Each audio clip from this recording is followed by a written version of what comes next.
Congresswoman Ilhan Omar, a Democrat from Minnesota, was attacked during a town hall meeting in Minneapolis when a 55-year-old man believed to be a Trump supporter, certainly from all of the social media history that I have reviewed, walked up to her and sprayed her with an unknown liquid out of a syringe.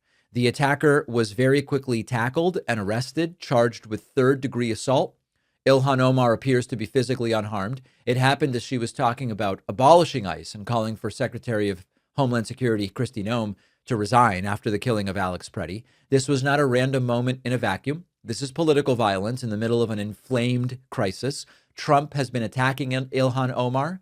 And here we have a 55-year-old Anthony James Kazmierczak, who decided to do something about it. Now, in the video we are about to play, the individual who perpetrated this alleged crime is sitting in front of Ilhan Omar. It is screen right in the black hoodie there. You see him in the front row, sort of a portly gentleman. He is wearing a gray hoodie. You see the hood. You see glasses up on the top of his head. He is to Ilhan Omar's left, screen right, and you will see him in this video get up and walk towards her. He sprays something very quickly. It's almost hard to see. Subsequently, he gets tackled. And DHS Secretary Kristi Noem must resign or face impeachment. He goes up, sprays something.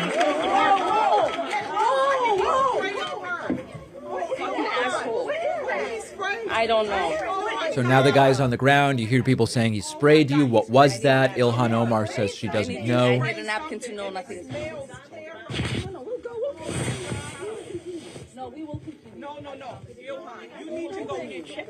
And then Ilhan Omar says that we will continue. The perpetrator is believed to be, as I said, Anthony James Kazmierczak, 55 years old, has been charged with third-degree assault, being held in custody, according to the local sheriff's office.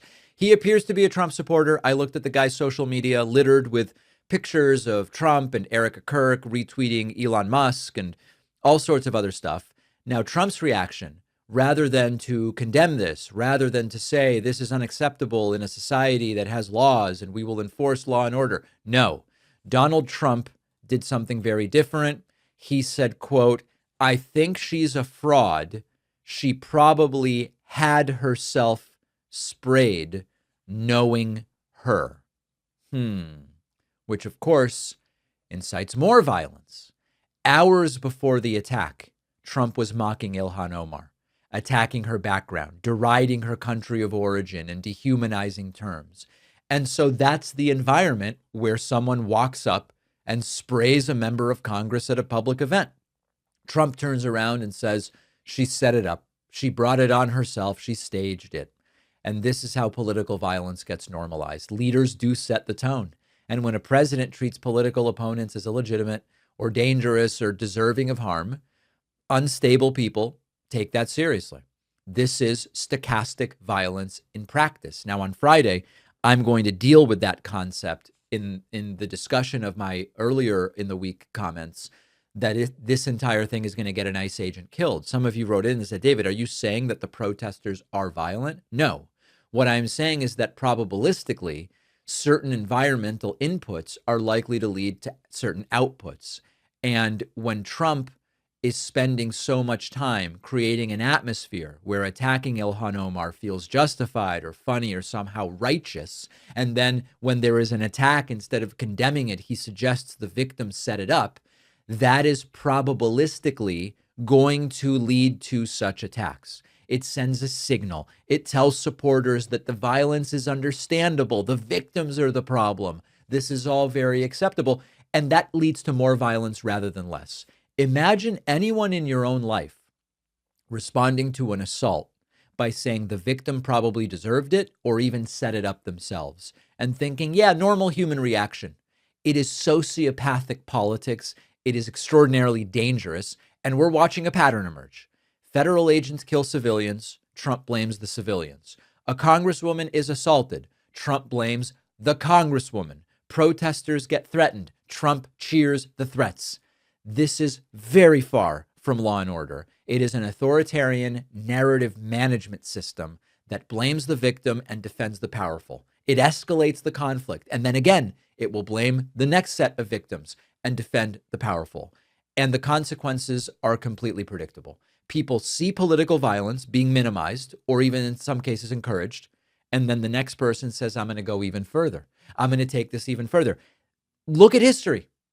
This is how democracies slide into cycles of retaliation and repression. Now, Ilhan Omar said she's not going to be intimidated, and she did continue her speech. But the fact that we are even talking about members of Congress sprayed at town halls is a sign that something is deeply wrong in this country. When the president responds by blaming her, that is incitement by example. And it has to be condemned clearly. It has to be condemned consistently without caveats, or it is going to get worse. And after the break, we are going to take a deeper dive into exactly what getting worse would mean. Send me your thoughts, info@davidpakman.com. Leave a comment. What do you make of Donald Trump's response to this? And by the way, is there anyone in my audience who thinks there's anything to Trump's assertion that she, quote, had herself sprayed? Let me know. One thing that's become impossible to ignore with mainstream AI chatbots is how aggressively they police what you are allowed to ask. Perfectly normal questions get flagged, refused, or answered with warnings like you're doing something wrong just for being curious. And so it starts to feel less like a tool and more like an interrogation, assuming that you are the problem. And that's why the AI tool I use instead is Venice. Our sponsor, Venice, takes a completely different approach. Your conversations are encrypted. They're only stored on your device, not on company servers. They are never used for training data. There's no surveillance. There's no content policing. There's no treating users like potential criminals for asking questions. Venice runs open source AI models for text, code, images, and video directly in your browser or app. No censorship. The Pro plan adds features like PDF uploads, higher usage limits, custom system prompts, and uncensored image generation, all while keeping control in your hands. If you want AI that doesn't monitor or restrict you, go to venice.ai/Pakman to get 20% off a Pro plan. The link is in the description.